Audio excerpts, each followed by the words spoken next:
वो तुम यहाँ बैठे हो अपने तख्त पर, वहां मुसलमान बेटी पुकार रही है, इनको क्या पता हो।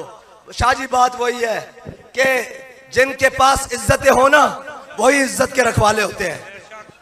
बेगैरत बंदों का ये काम नहीं होता। कौम की बेटी आज गैरों की जेलें गुजार रही है और जुर्म भी कोई नहीं। जुर्म क्या है कि ला इलाहा इल्लल्लाह मुहम्मद रसूलुल्लाह पढ़ा है बस, और कोई जुर्म नहीं। अगर ये जुर्म है तो फिर रेमंड डेविस यहां से क्यों भाग कर गया है? कर्नल जोसेफ यहां से क्यों भाग कर गया है? किसने उसको इस मुल्क से भगाया है? जो कौम अपनी बेटी की इज्जत की हिफाजत ना कर सके। हम बाबा जी कहते थे हमने नहीं पढ़ा कि किसी ने बेटी बेची हो। ये लानत तुम्हारे गले में है। आज भी मौका है, उसके दुनिया से जाने से पहले पहले वापस ले आओ।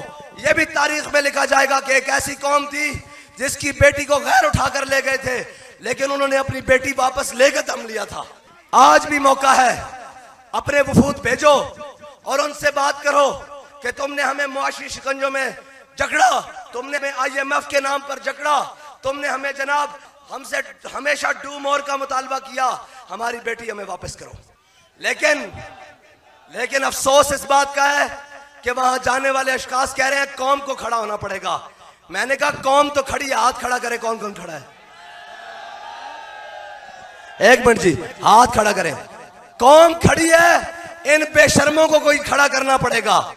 और हम कहते हैं हमारे इस्लामाबाद जाने से पहले पहले खड़े हो जाओ, अपनी बेटी के लिए खड़े हो जाओ, अपनी बेटी की इस्मत के लिए खड़े हो जाओ, अपनी गैरत के लिए खड़े हो जाओ, वरना ये ना हो कि तुम्हारे सर पर मोहम्मद अरबी के गुलाम खड़े हो जाए। या रसूल अल्लाह लब्बैक लब्बैक लब्बैक या रसूल अल्लाह।